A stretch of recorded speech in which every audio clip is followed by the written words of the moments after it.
Hi, Danny. How are you? Good, Maziar. How are you? Good, thank you. What time is it there now? It's a little before 9 o'clock on Before Tuesday nine. morning. Okay.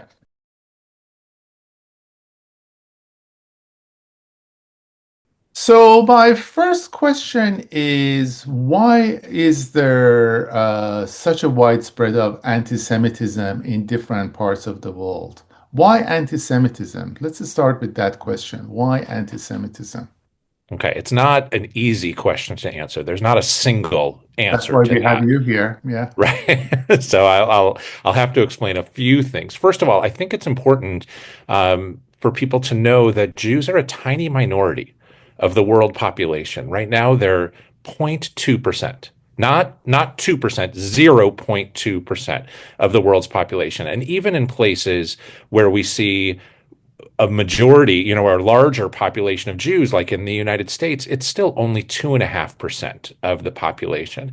I think when times are bad in societies, it's common to look for a minority group to blame, right? When we talk about anti-Semitism, we talk about scapegoating, and scapegoating often picks a group of people who are a minority, who seem like outsiders, or maybe who seem to be doing better than others in a bad time, and blame them for the world's problems.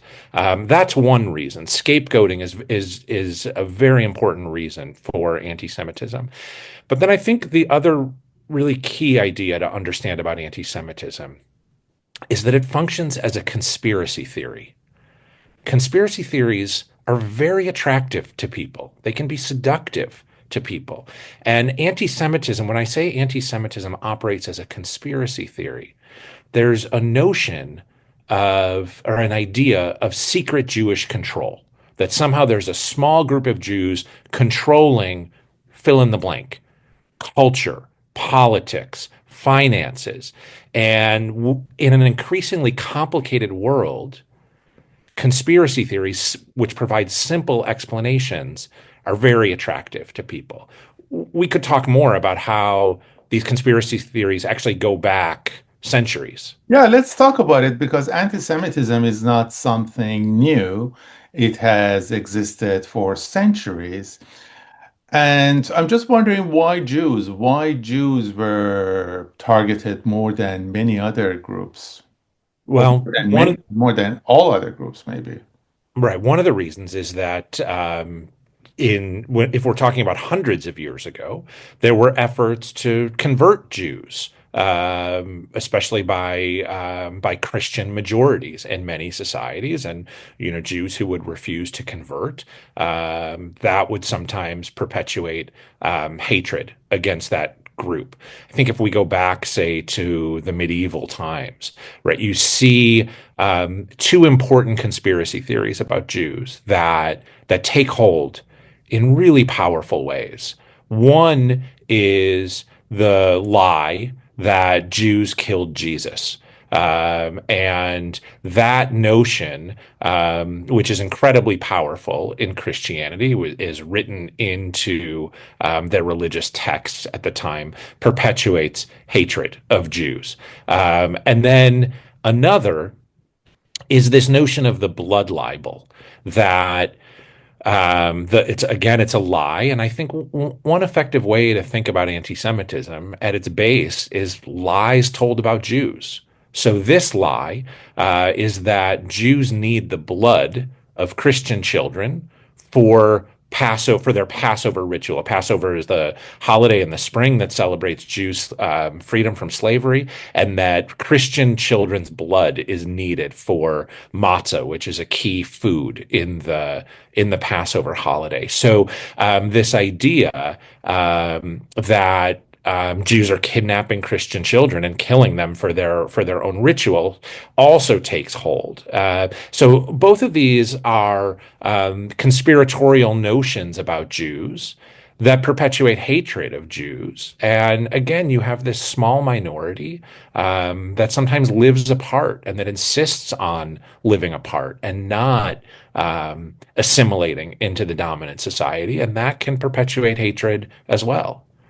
But is it also the fact that because of discrimination, because of these lies, Jews were marginalized, but at the same time, because of their cultural values, because they valued education, they educated themselves, they became successful in different societies.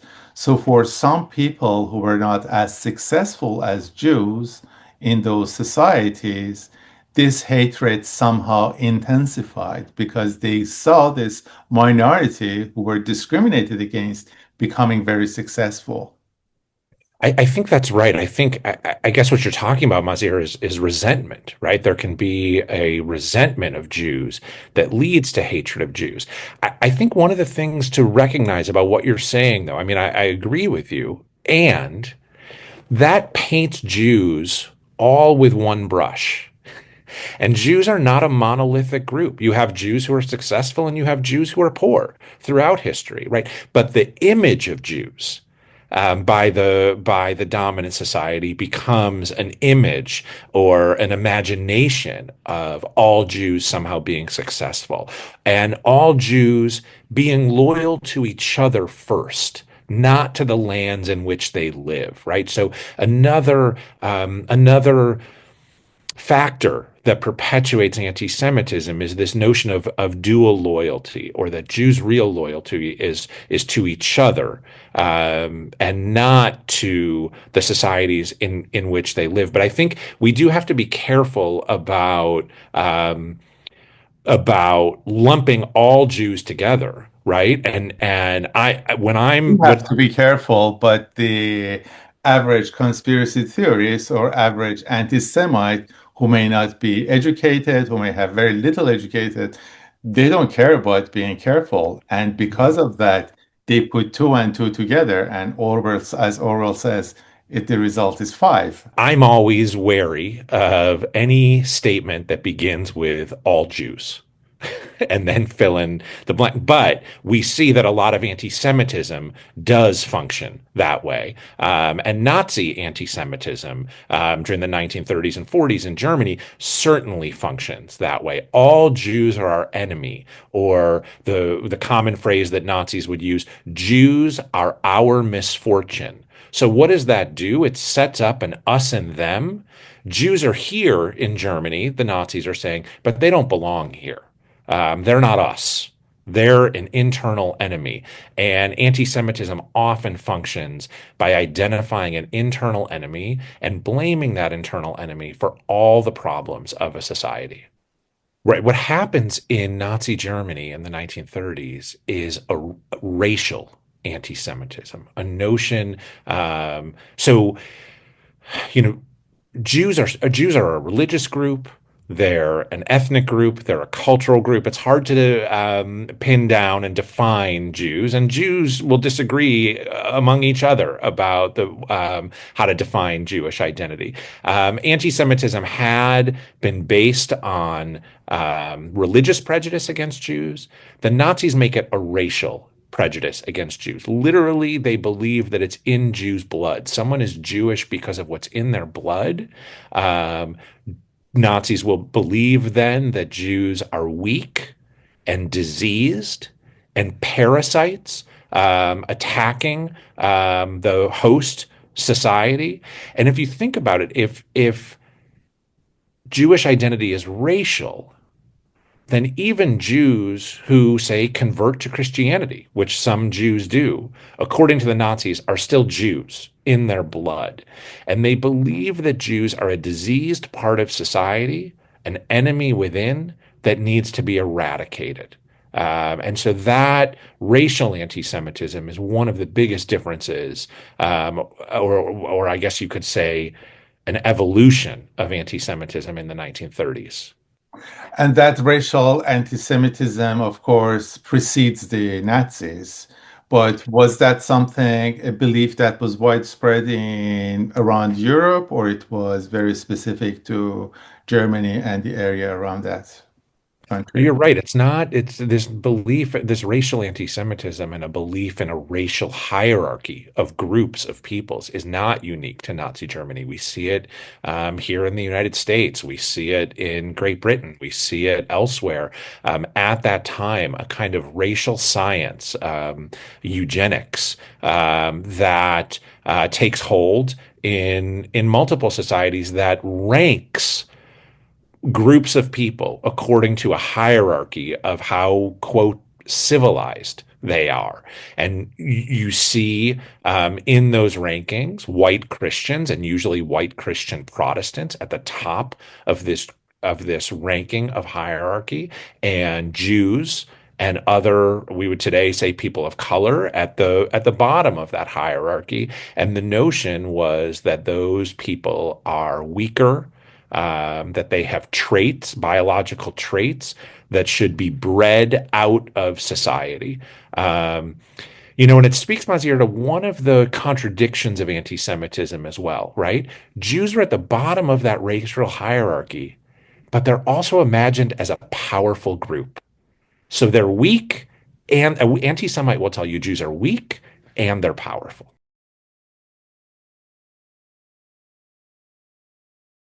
And the other, I think, or maybe the most despicable form of anti-Semitism is denying the Holocaust. Mhm. As a Holocaust historian, how do you feel when you hear someone denies the Holocaust? And then again, as a Holocaust historian, how can you prove that Holocaust really happened?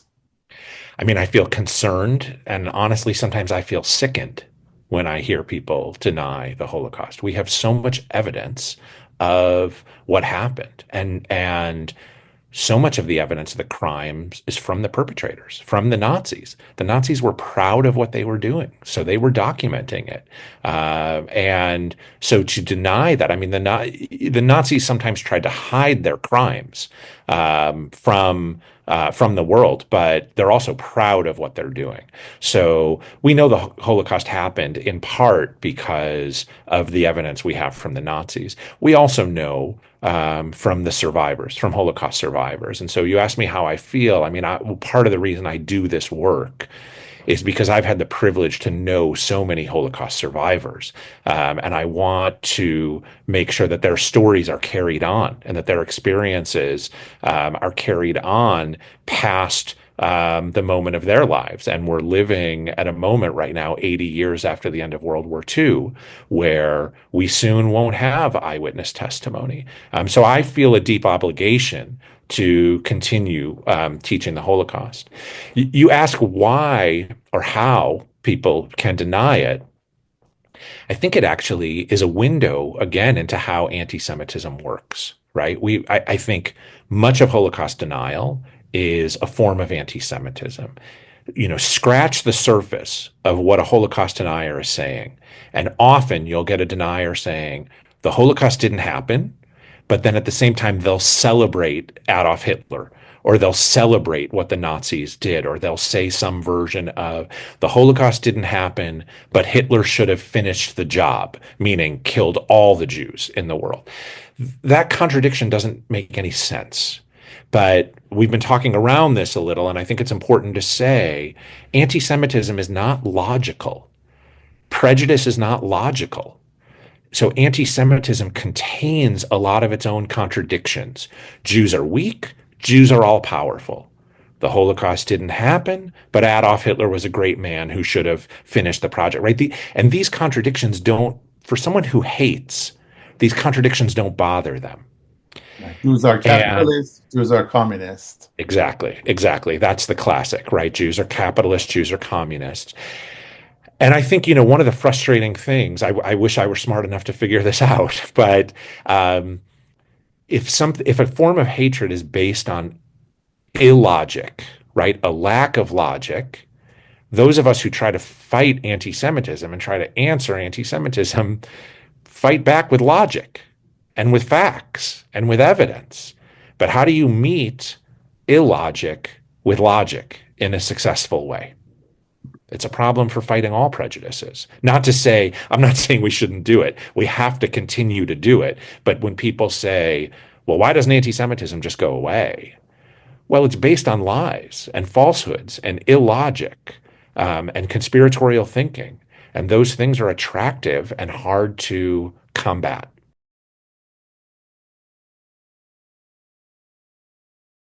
Why did you become a Holocaust historian, and why do you think other people should care about the Holocaust? I became a Holocaust historian 30 years ago. I had my first position at the US Holocaust Memorial Museum in Washington, D.C. And I was very young at that time. I was just starting out in my career. I had just finished my undergraduate studies, and I was working in the oral history department of the museum, where I was meeting survivors every day and recording their stories. And I felt this deep obligation to try to document these people's histories and to make sure that survivor stories are carried forward. That made it important for me to study this topic. Why is it important to study? I But mean, before that, I yeah, just want to be a bit more personal. Was yeah. there one or two memorable testimonies that you recorded that really affected you that you can share with us? I mean, there were so many. You know, I remember talking to a woman who um, was on a death march, which is at the end of the war, talking April 1945, or the first months of 1945, the winter, January, February of 1945, as the Soviet troops were coming from the east. There were still prisoners in Jews and other prisoners in Nazi killing centers and concentration camps. And the Nazis, to the end of the war, wanted to make sure they could kill as many Jews as they could. So they sent them on death marches, which was they just started walking them west towards Germany. And the purpose of these death marches was just that people would die on the march. It was cold, it was winter, they had no food. If they couldn't walk anymore, they were either left on the side of the road or they were shot. And I talked to a woman who was telling me a story about one of the meanest older prisoners, another woman in the camp. And this younger woman who was talking to me, her shoes were torn up, right? So she's on a death march in the snow with holes in her shoes. And this older woman who did not survive the death march and knew she was not going to survive the death march gave her shoes to this younger woman. So she had described to me how mean this woman was to all the other prisoners in order to survive. And in the end, she gave up her shoes to this younger prisoner whose shoes were in shambles. It's stories like that um, that stick with me. And these are the type of stories that Holocaust deniers don't know about. It speaks to horrible choices that people had to make during this history, right? And we often talk about choices that perpetrators made, and they did. They made choices. Sometimes those choices were despicable, right, or very hard um, to square with human behavior, with humanity. And these types But of details, they really humanize experiences. right, Because right, saying 6 million is not very personal, but when you hear one person dying and the circumstances, and that's what we're trying to do in Sardari Project. And I think, I don't know if you agree or not, that many Holocaust deniers and anti-Semites, first of all, maybe they've never met a Jew in their lives. right, They don't right, regard them as human beings. They regard them as Jews, just like an object. right. Also, they don't know about these personal stories and personal narratives. Right. And I think the personal narratives are, as you're saying, are what are so powerful. I had the opportunity to work with a documentary film team, Ken Burns and Lynn Novick and Sarah Botstein, on this on a film about the U.S. response to the Holocaust. And one of the things those directors would say all the time, they were actually quoting an author, Richard Powers. I'm not going to get the quote exactly right, but they said, all the statistics in the world are not going to change someone's mind. You change someone's mind with a great story. And I think we have to tell those individual stories. That's what motivates me to continue telling those individual stories about the Holocaust.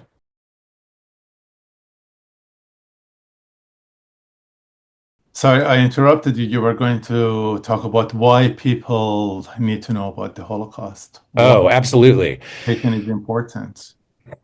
Look, I think there's two different levels of this. One is it's one of the most heinous and shocking crimes in world history, and so we need to study why it happened, how it happened, to understand this. Especially, I was talking about choices, right? This nothing that happens in the Holocaust is inevitable.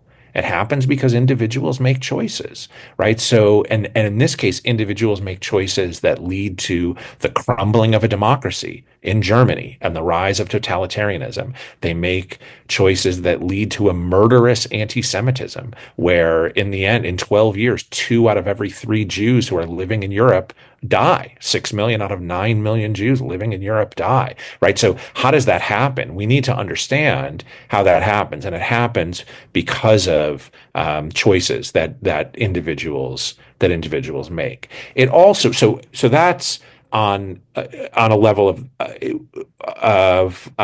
just kind of a foundational level, but the Holocaust also kind of reorders world politics, right? And I think for the past 80 years that we've lived, the past 80 years that we have been living in are shaped by some of the outcomes of the Holocaust, the reordering of Europe. International law is redefined in part by the Nazis' crimes against humanity, right? So there's a geopolitical reason that understanding the Holocaust is also critically important.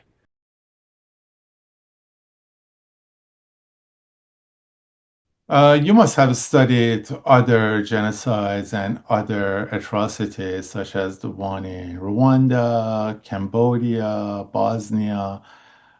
Why do you think Holocaust is, or do you think Holocaust is unique in terms of its dimensions or the way that it was planned and perpetrated?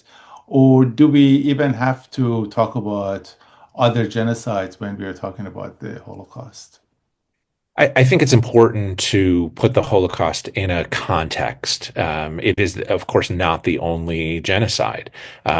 We would have hoped, the world would have hoped that in the aftermath of the Holocaust, we wouldn't have genocide in the future. We get international law about genocide I mean, the term genocide is coined by a Holocaust survivor, a Polish Jewish refugee to the United States named Raphael Lemkin, coins this term genocide to describe the crime. Lemkin himself lost, I believe, 49 of his own relatives during the Holocaust. The Holocaust shapes how we understand genocide um, in the mid 20th century and in the 80 years since. But as a historian, I think it's important. Um, every event, every historical event in some way has unique attributes, but also attributes that resemble other historical events. And I think it's important to do both things, to study the Holocaust on its own terms and to understand how and why this could have happened, and also to study it in relation to other genocides.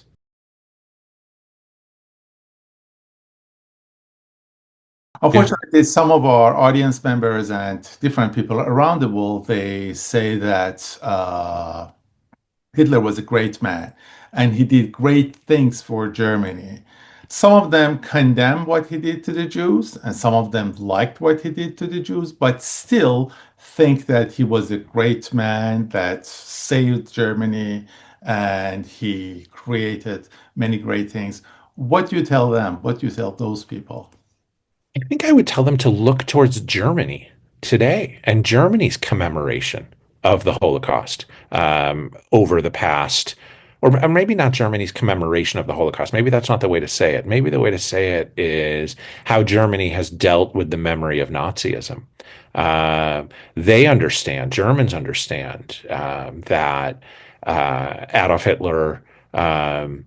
Destroyed Europe, right? We talk about 6 million deaths during the Holocaust, but we can also talk about over 50 million deaths during World War II, right? As a result of Germany's aggression under Hitler and their work with their collaborators across Europe. So you see, I mean, almost immediately in Germany, you see an effort to almost eradicate the memory of Hitler from Germany. There would have been in multiple German towns, Adolf Hitler Strasse, Adolf Hitler Street throughout Germany. Immediately those names are changed. So even on that level, they're trying to remove his name from German.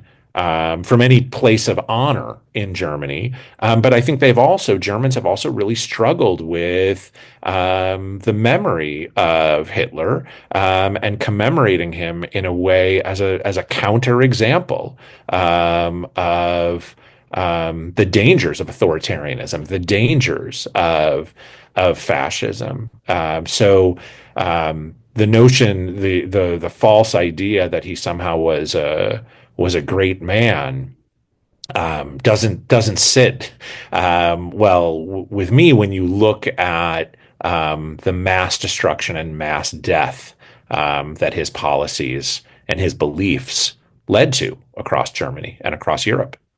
What about the autobahns and the radio, and those things that he basically not created, but he Yeah. basically during his time, there was an advancement in, different technologies. Yeah, I think so that's a great question, Maziar. I think it's a cautionary tale, right?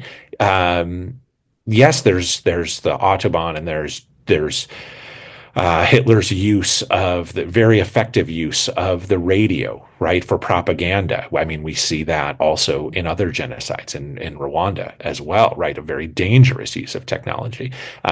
Technology can be used for good or for ill. Hitler is very effective at using technologies. He is in the 1930s flying around Germany in an airplane, right, to to spread his message, right? That's very advanced technology in the 1930s. So it's not the technology itself that either is inherently good or evil, right? It's how human beings use it.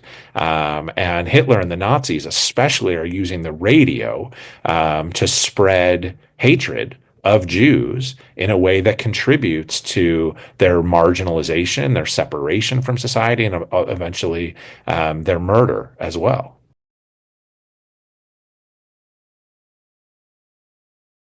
Many people who like Hitler, who commemorate Hitler, they say that he was defeated finally by the globalists.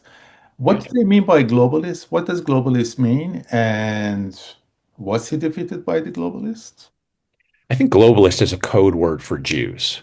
To me, globalist eh, has that resonance of conspiratorial thinking that is at the center of anti-Semitism. So I think globalist is just often being used as coded language to signal a belief in a secret group, a cabal of Jews. Sometimes this goes back to one of the most infamous anti-Semitic texts, the Protocols of the Elders of Zion, a false book that imagines that there's some group called the Elders of Zion. This group has never existed, but a group called the Elders of Zion that is secretly controlling the world, everything from international finance to war and peace, right? So I think globalists is a way of talking about Jews without saying Jews, but But it it's also it implies being rootless and belonging to everyone and not Yes. belonging to one country,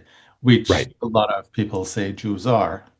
Right. It describes this internationalism, right? Hitler was a hyper nationalist, right? It was about Germany's nationalism. And this notion, again, going back to what we were saying earlier about Jews not being loyal to the nations in which they live. Anti-Semites believe that Jews are loyal to each other and not to the nations in which they live. So a globalist has residue of that charge also, that Jews are not loyal to the lands in which they live, can't be trusted, and that are acting for each other rather than acting for the good of the societies in which they live. These are all commonly repeated hateful ideas about Jews. So, did globalists or who defeated Hitler?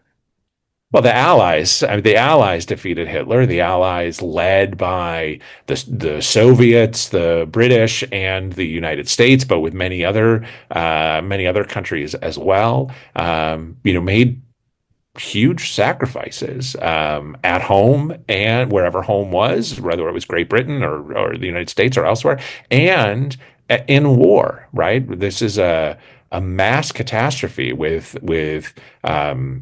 so many deaths on every side, but ultimately, it takes a military victory to defeat the Nazis. The Allies are very clear in fighting World War II that they don't want to make the same mistakes that were made during World War One. The Allies felt that the negotiated peace of World War One was a mistake and that they needed a total military victory against the Nazi regime.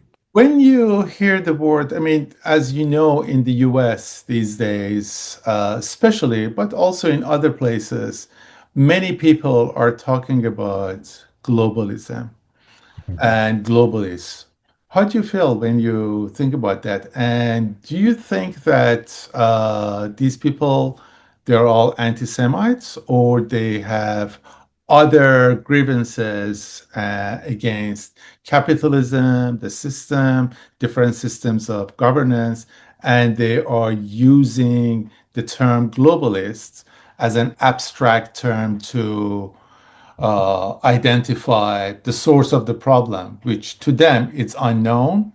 It may imply a cabal of people, most probably Jews, but to them it's unknown. These are the people, it's they who are controlling the world. It can be the system, it can be the government, it can be the capitalists, etc.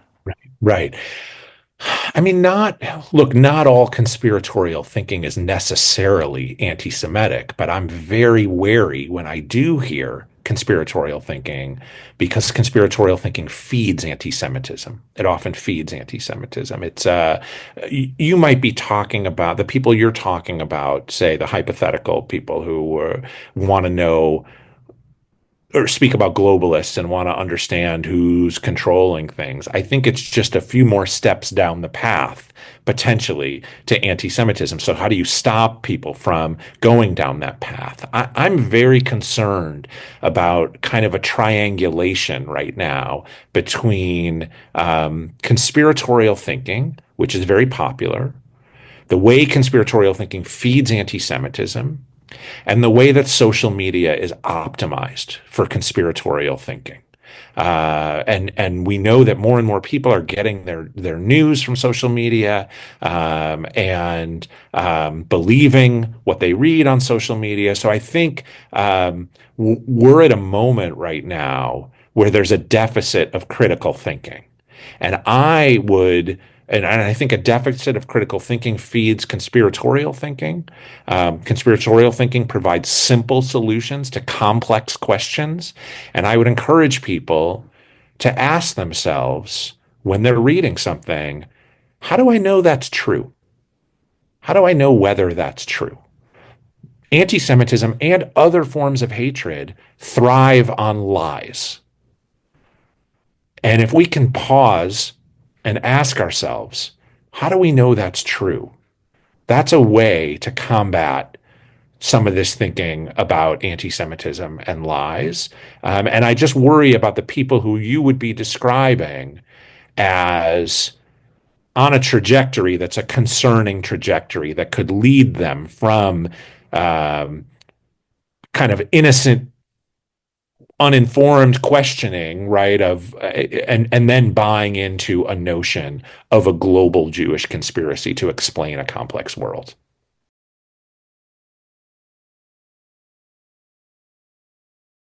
I think it's very important that you talked about critical thinking because one of the reasons I became interested in Holocaust education and Mhm. reading about Holocaust and get myself out of my comfort zone, which did not have my comfort zone has nothing to do with the Holocaust or Holocaust Right. history, and also working on Holocaust education is to get people out of their comfort zone and empower this critical thinking. Yeah. And in essence, I think what when we talked about anti-Semitism, we are talking about a very black and white view of the world, and mostly misunderstanding what is black and what is white, and also identifying a very simple solution to very complicated problems. And What have you unfortunately, seen? yeah, social media, I think that somehow empowers it. And to tell you the truth, sometimes I think that the Nazis would do really well with social media.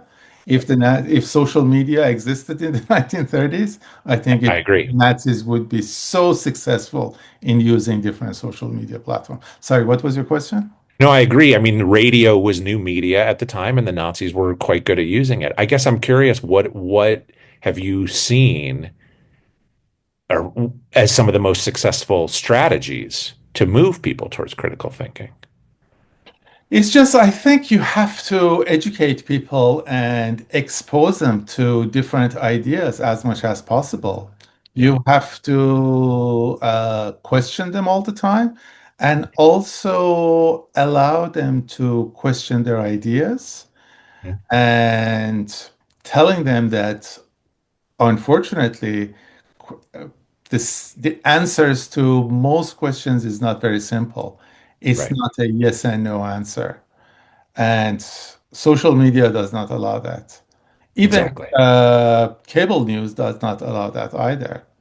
Right. And Right. I think that is our struggle these days to somehow talk about these very complicated issues, which can benefit people even in their day-to-day lives. And confronting social media and cable news and, very short attention spans. So that Right. is our challenge. Right. Right. I still have optimism that I agree with you about cable news and social media, but I still have optimism about the classroom as a space where you can be in conversation with people who have who may have different ideas and experiences than you, hopefully who do have different ideas and experiences, and to be in relationship with them, over time rather than over, a 15-second soundbite on social media. And I think it's important to set up an expectation in that space to say, we're not here to win a political argument. We're here to think critically and try to understand something. I think so much of what's happening in our public discourse, especially in the United States, is we're in these spaces of social media or cable news to win a political argument. And I don't think we're going to solve the problems we have by only being in conversation with each other in order to win, right? I think we need to be in conversation with each other in order to think critically. No, it's all over the world. I think a lot of people they express ideas and they share news in social media, like people, sing in the shower. They Yeah. enjoy it themselves and they don't care, about the quality of their voices Right. or what they're singing. And I think that's all that's important for them. But unfortunately, unlike singing in the shower, you're sharing it with, thousands of people or sometimes millions of people. And that can have really disastrous consequences. Yeah, I agree.